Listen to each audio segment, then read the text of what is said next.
ইনি কারো উপর হামলা চালায় নাই, কারো মাথায় বাড়িও দেয় নাই, কিন্তু সে জেলখানায়।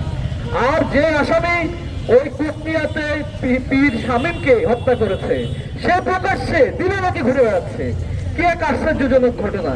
যারা মত সৃষ্টি করে ইমির উপর হামলা চালালো, তারা প্রকাশ্যে ঘুরে বেড়াচ্ছে। যারা শিক্ষকদের উপর লাঞ্ছনা এবং নিপীড়ন করেছে, তারা প্রকাশ্যে ঘুরে বেড়াচ্ছে। আর যারা যারা একটা লড়তে চেয়েছে, যারা একটা অন্যায়ের বিরোধিতা করতে চেয়েছে, তারা জেলখানায় দাঁড়িয়ে আছে। এই কি আমাদের আইনের শাসন? এই কি আমাদের ন্যায় বিচারের চিহ্ন? আমরা কি এমন দেশ চেয়েছিলাম? ওই যে 1972 সালে শেখ মুজিব যখন দেশে ফিরে আসলেন, তখন বলেছিলেন সবাই পায় সোনার খনি আর আমি পেয়েছি চোরের খনি।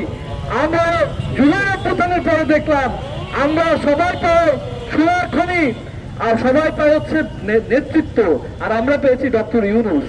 আমাদের দুর্ভাগ্য হচ্ছে ডক্টর ইউনূস 1757 সালে যখন পলাশী প্রান্তরে মির্জাপুর বেইমানি করে, বিশ্বাসঘাতকতা করে, তারপর কোন বাবা মা তার সন্তানের নাম মির্জাপুর রাখে নাই। আর আগামী দিনে কোনো না কার সন্তানের নাম ডক্টর ইউনূস রাখবে না। মোহাম্মদ ইউনূস রাখার প্রশ্ন নাই। দেশের সার্বভৌমত্ব এবং স্বায়ত্ত শাসনকে সে তুলে দিয়েছে মার্কিনীদের হাতে। কিসের মাধ্যমে তুলে দিয়েছে? একটা চুক্তির মাধ্যমে। আজকে আপনারা বলছেন গণতান্ত্রিক দেশ, উদারনৈতিকতার দেশ, একই গণতন্ত্র। আমি দেন কিন্তু তার কাছ থেকে সে অনুমতি দিতে হবে আমার আমেরিকার কাছ থেকে।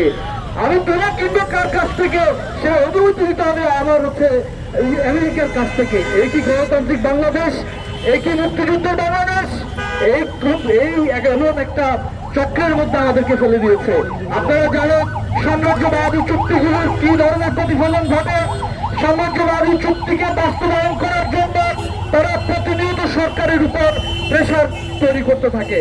তারা প্রতিনিয়ত নানাভাবে হুঁশিয়ারি দিতে থাকে।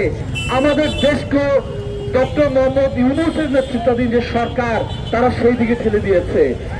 সেই দিকে ঠেলে দিয়ে আমরা একটা ঝুঁকিপূর্ণ বাংলাদেশে দাঁড়িয়েছি। আমরা সেই স্পর্ধা নিয়ে বলার যে সাহস, সেটা আমাদের হারিয়ে যাচ্ছে। বাংলাদেশ সার্বভৌমত্ব এবং স্বায়ত্তশাসিত দেশ এবং একটা স্বাধীন রাষ্ট্র, এই স্পর্ধা নিয়ে কথা বলার যে জায়গা, সেটা আমাদের নষ্ট করে দিয়েছে।